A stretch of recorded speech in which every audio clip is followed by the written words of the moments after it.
So one of the things that interviewers say a lot about the interviews that we do is that it's a little bit intimidating and uncomfortable to ask women about their personal information, about their household finances and personal finances, because it feels sometimes as though we're just cold calling them out of nowhere and asking them for personal information that they may or may not be comfortable giving.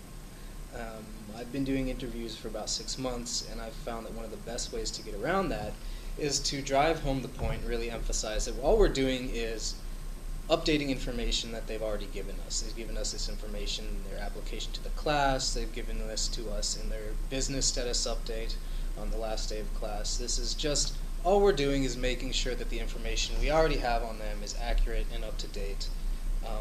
And there are a couple great ways to do that on the phone when you're doing the interview.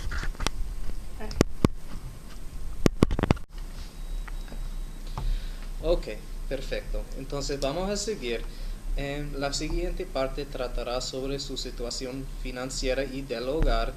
Son algunas preguntas que tratan sobre su casa y cuántas personas viven ahí y algunos detalles de sus finanzas. Son cosas que ya usted nos ha dado antes, por ejemplo, cuando estaba en la clase, y solamente nos gustaría estar seguro que esta información está actualizada y todo es correcto. ¿Está bien? Okay. For the skills and abilities questions in section 2, it's good to let them know in the beginning to answer in a scale, but it's also good to repeat their answer options for several questions until they understand their choices. Even if it sounds repetitive, it will help them answer faster. For example, how would you describe your job work skills? Excellent, very good, fair, or poor. How would you describe your work history over the course of your adult years? Excellent, very good, fair, or poor.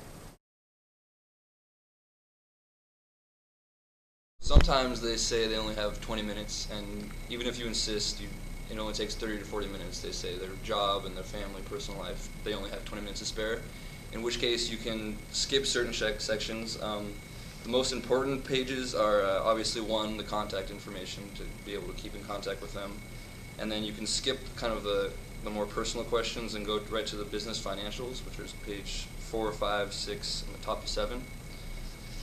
After that, you don't really need to talk about the last couple pages, but you do want to talk about the business debts and liabilities, which is the top of page 7, and then 9 and 10.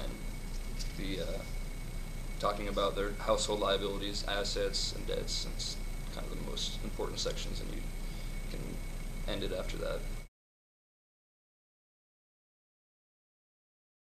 In order to make the process of the interview a bit more like a discussion, a two-way sort of deal where we're not only getting information from them, but we're helping them and giving information to them and providing resources on how to help them at the stage that they're at with their business. It's good to be familiar with what resources are exactly available for them and be attentive to their needs as they express their story to you.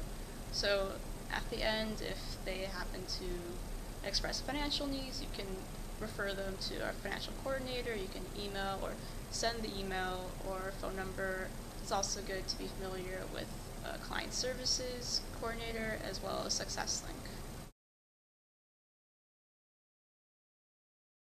So for all of the men who work here as staff and volunteers and fellows, it's important to realize that when you do outreach, which includes calling clients for any reasons, but especially for these outcome evaluations and business status updates, you want to make sure that you identify yourself as being from Women's Initiative, pretty much the first thing that you say when you call, so you're not arousing any suspicions on the part of the woman you're calling or your husband as to why some strange man is calling their house. Sí, muy buenas tardes. Habla Sammy del programa ALAS aquí en Oakland. ¿Se encuentra con Margarita hoy? Ok, gracias.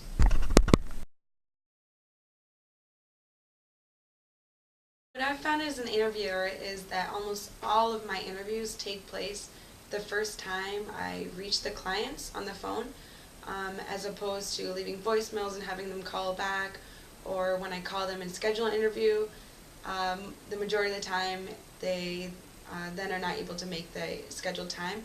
So I really encourage you to try to do the outcome evaluation or business status update right when you get them on the phone for the first time.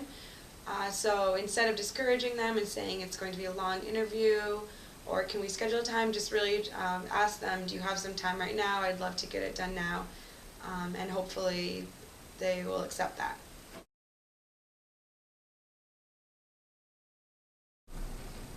In order to make the interview a bit more comfortable for yourself and the client, you can introduce yourself as a volunteer or intern just so that they're aware of your position and that you're honest with them about what you're doing.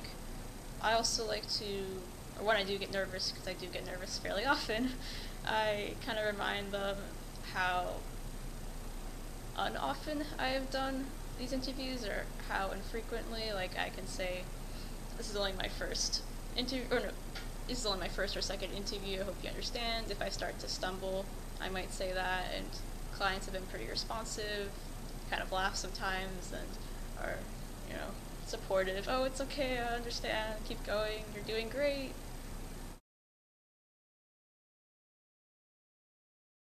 So when you're asking sensitive questions to clients about money or about their children or about health, you should be really confident in how you ask those questions. You should never apologize for it because it will make them feel uncomfortable about asking. It will make you feel even more uncomfortable about asking. And remember why we're asking those questions, which is we want to know, are our clients becoming self-sufficient? Are there ways we can support them with programming? If we don't ask, we won't be able to help them in those places. And of course, if they don't want to answer, they can decline to participate. But just feel really confident about it. Don't apologize. Ask it very neutrally, and you'll have more success.